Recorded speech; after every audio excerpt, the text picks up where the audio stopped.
मोदी सरकार ने सोमवार को मसूर दाल के आयात से इंपोर्ट ड्यूटी हटा दी है। इसके साथ ही दाल पर लगने वाले एग्रीकल्चर इंफ्रास्ट्रक्चर डेवलपमेंट सेस को भी घटाकर 10% कर दिया है। घटा हुआ सीमा शुल्क और उपकर मंगलवार को लागू हो जाएगा।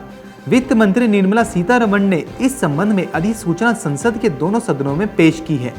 सरकार का कहना है कि उसने ये कदम देश के उपभोक्ताओं को दाल की महंगी कीमतों से राहत दिलाने के लिए उठाया है, लेकिन भारतीय दलहन और अनाज संघ IPGA ने कहा है कि सरकार के इस फैसले से दाल के दाम में कोई खास गिरावट नहीं आएगी। IPGA ने इस फैसले को विदेशी दाल उत्पादकों और निर्यातकों के हक में बताते हुए वापस लेने की मांग की है। मसूर दाल पर प्रभावी आयात शुल्क अब 30% से घटकर 10% हो जाएगा। वित्त मंत्रालय ने एक ट्वीट में कहा है कि ग्राहकों को राहत देने के लिए सरकार ने मसूर दाल पर सीमा शुल्क 30% से घटाकर 10% कर दिया है और कृषि अवसंरचना विकास उपकर 20% से घटाकर 10% कर दिया गया है। इससे मसूर दाल के खुदरा मूल्य में कमी आएगी।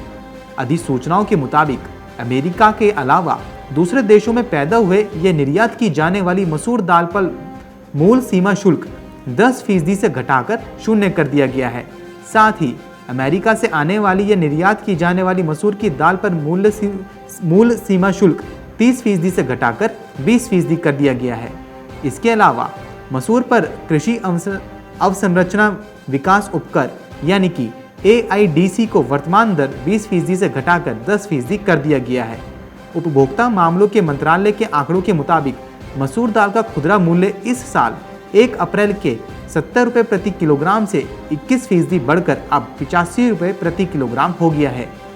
कृषि मंत्रालय के आंकड़ों के मुताबिक भारत में रबी फसल मसूर का घरेलू उत्पादन फसल वर्ष 2020-21 जुलाई जून में पिछले वर्ष के 11 लाख टन से बढ़कर लगभग 13 लाख टन हो गया है। भारतीय दलहन और अनाज संघ IPGA के उपाध्यक्ष बिमल कोठारी ने कहा है कि सरकार को आयात शुल्क कम नहीं करना चाहिए क्योंकि इससे दाल की कीमतों में नरमी नहीं आने वाली। उन्होंने कहा कि सरकार के इस कदम से सिर्फ कनाडा के किसानों, कनाडाई निर्यातकों, ऑस्ट्रेलियाई किसानों, ऑस्ट्रेलियाई निर्यातकों और बहुराष्ट्रीय कंपनियों को फायदा होगा। इससे भारत के लोगों को कोई लाभ नहीं होने वाला है।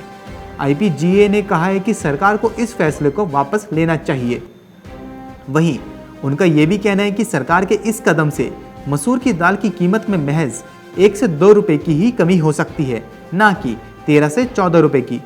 उन्होंने कहा कि भारत सरकार के इस फैसले के फौरन बाद कनाडाई और ऑस्ट्रेलियाई निर्यातकों ने अपनी कीमतों में 75 से $80 प्रति टन की वृद्धि कर दी है। यह नीति निश्चित रूप से भारतीय उपभोक्ताओं, भारतीय किसानों, भारतीय दलहन व्यापार और यहाँ तक कि सरकार के भी हित में नहीं है। सरकार ने कृषि बुनियादी ढांचे को बढ़ावा देने के प्रयास के तहत चालू वित्त वर्ष में पेट्रोल, डीजल, सोना और कुछ आयातित कृषि उत्पादों सहित कुछ वस्तुओं पर AIDC की शुरुआत की थी। Bureau report, market times TV।